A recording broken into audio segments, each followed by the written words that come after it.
Lebanon पर Israel के serial air strike तो सिर्फ ट्रेलर है। लेबनान इजरायली युद्ध की पिक्चर अभी बाकी है। यकीन नहीं होता तो इजराइल लेबनान बॉर्डर पर मूव करते इन बख्तरबंद वाहनों का काफिला देख लीजिए। इजराइल लेबनान में घुसने की तैयारी कर चुका है। किसी भी वक्त इजराइल की सेना लेबनान में घुस सकती है। यानी पहले इजराइल ने हिजबुल्लाह को एयर स्ट्राइक से दहलाया, अब लेबनान के भीतर घुसकर गाजा की तरह तबाह और बर्बाद करने वाला है।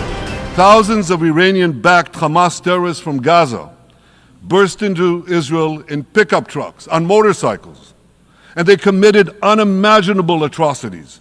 They savagely murdered 1,200 people. They raped and mutilated women. They beheaded men. They burnt babies alive. They burnt entire families alive. Babies, children, parents, grandparents, in scenes reminiscent of the Nazi Holocaust. Hamas kidnapped 251 people from dozens of different countries, dragging them into the dungeons of Gaza. Israel has brought home 154 of these hostages, including 117 who returned alive. Israel की planning है कि वो Lebanon के भीतर घुसकर Hezbollah के ठिकानों पर हमला बोलेगा। इजरायली फौज लेबनान के किस इलाके में सबसे पहले एंट्री की तैयारी कर रही है? इजरायली फौज लेबनान में किन हथियारों से विध्वंस करने की तैयारी कर रही है? इजराइल लेबनान पर कब से जमीनी हमले शुरू कर देगा? और क्या इजराइल लेबनान में रुककर उसके इलाके पर नियंत्रण करने की योजना बना रहा है? इन सारे सवालों का जवाब डिटेल में दिखाएंगे। उसके पहले इजराइल के लेफ्टिनेंट जनरल हर्जी हलेवी को सुन लीजिए।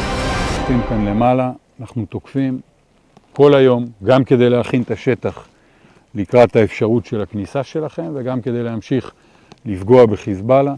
חיזבאללה היום הרחיב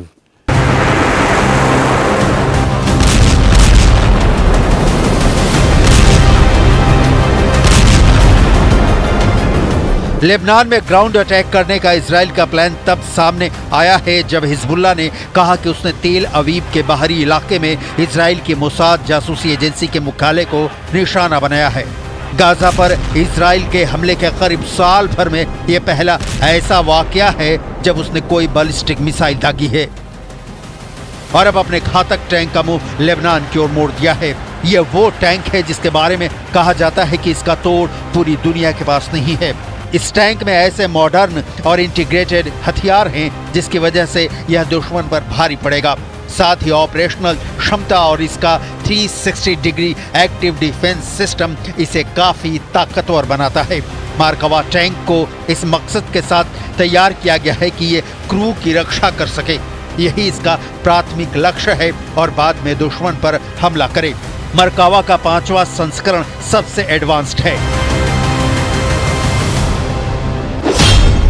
इसमें radar system, optical warning system, camera और बाकी सेंसर इसे सुरक्षा के लिहाज से नंबर 1 बनाते हैं।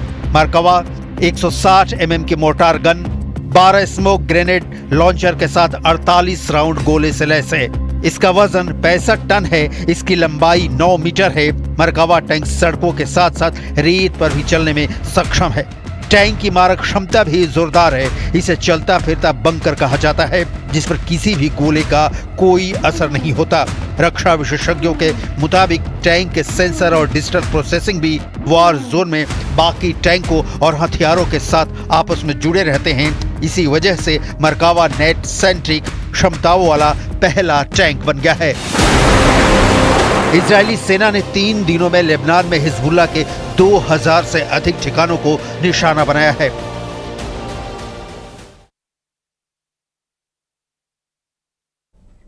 और नेतन्याहू ने नसरल्लाह के खात्मे के लिए जो कसम खाई है वो इजराइल पूरा करके दिखाएगा, क्योंकि मरकावा टैंक्स की पूरी सेना तैनात कर दी गई है। और नेतन्याहू की जो ये कसम है वो बीच चौराहे पर क्यों खाई गई और लाशों का ढेर देख आखिर क्यों रोने लगा नसरुल्लाह, देखिए इस रिपोर्ट में।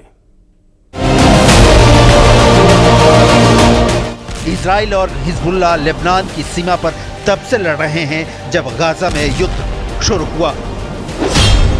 7 अक्टूबर 2023 से 20 सितंबर 2024 तक इजराइल और लेबनान ने एक दूसरे पर जो हमले किए हैं वो इन दोनों के बीच की शत्रुता की गवाही है। इन 11 महीनों में इजराइल ने लेबनान पर 8,313 हमले किए हैं, जिसमें 752 लेबनानियों की मौत हुई है। वहीं इजराइल के खिलाफ हिजबुल्ला और हूथी विद्रोहियों ने 1,901 हमले किए हैं, जिसमें 33 इजरायलियों की मौत हुई है। हिजबुल्ला हमास और हूथी विद्रोहियों का पक्का सपोर्टर है और इस सपोर्ट की सीख उसे ईरान से मिलती है, जो हिजबुल्ला की फंडिंग करता है, ट्रेनिंग देता है और इजराइल पर लेबनान की ओर से हमले के लिए उकसाता है। इसके लिए ईरान ने लेबनान में अपने रिवोल्यूशनरी गार्डों की तैनाती भी की है। हिजबुल्ला का समर्थन करने वाले ईरान ने इजराइल के हमलों की निंदा की है और कहा कि मध्य पूर्व इन दिनों पूरी तरह से तबाही का सामना कर रहा है। ईरान ने यह भी चेतावनी दी कि अगर इजराइल ने अपना हमला बढ़ाया तो तेहरान हर तरह से लेबनान का समर्थन करेगा।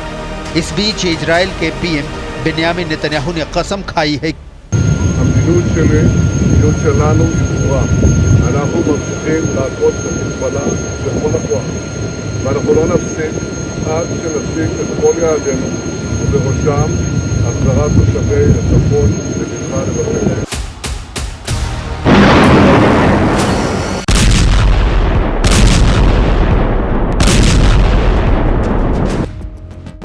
इजराइल की प्लानिंग 2006 और 1982 के लेबनान इजराइल युद्ध की याद दिलाते हैं, जिसके बारे में संक्षिप्त जानकारी आपको भी होनी चाहिए, लेकिन इसे आगे दिखाएंगे।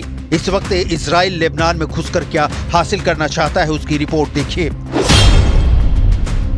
नेतन्याहू 60,000 से ज्यादा इजरायली नागरिकों को सुरक्षित अपने घर पहुंचाना चाहते हैं। ये सभी लोग उत्तरी इजराइल के निवासी हैं और हिजबुल्ला के साथ शुरू हुई जंग के बाद अपने घरों को छोड़कर वहां से भागने पर मजबूर हुए थे। इजराइल का इरादा किसी तरह से लेबनान में घुसने का है। इजराइल उस खतरे को निष्क्रिय करना चाहता है जो हिजबुल्ला वहां के नागरिकों पर थोप रहा है। इजरायली सेना के प्रमुख हर्जी हलेवी को सुनिए। את מעגל האש שלו בהמשך היום יקבל מענה חזק מאוד. אתם תתכוננו והיום נמשיך. ואנחנו לא עוצרים, ממשיכים לתקוף וממשיכים לפגוע בהם בכל מקום.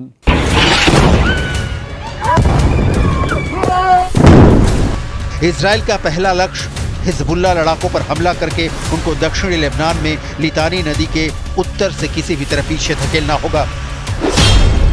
इसकी दो वजहें हैं। पहला, इजराइल के कस्बों की ओर दागे जा रहे छोटी दूरी के रॉकेट्स को रोकना और दूसरा 7 अक्टूबर को उत्तरी इजराइल पर किए गए हमले जैसी घटना की आशंका को खत्म करना।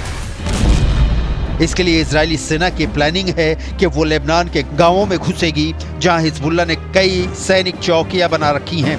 हिजबुल्ला के पास लड़ाके तो हैं, लेकिन इजरायली टैंक मरकावा की तोड़ उसके पास नहीं है और ना ही इजरायली सेना की तरह हिजबुल्ला के लड़ाके ट्रेंड हैं। लिहाजा इजराइल लेबनान में घुसता है तो लेबनान का दूसरा गाजा बनना तय है। इसे रोकने के लिए कई देशों ने एक संयुक्त बयान जारी किया है,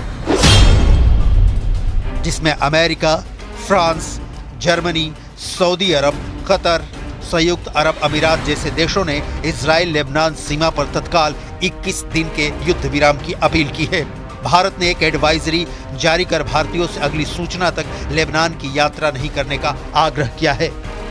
अमेरिका के राष्ट्रपति जो बाइडेन ने इजरायली सैनिकों को संभावित जमीनी कार्रवाई के लिए अलर्ट पर रखे जाने के बाद पूर्ण युद्ध की संभावना को लेकर चेतावनी दी है। सवाल है कि क्या इजराइल थमने वाला है?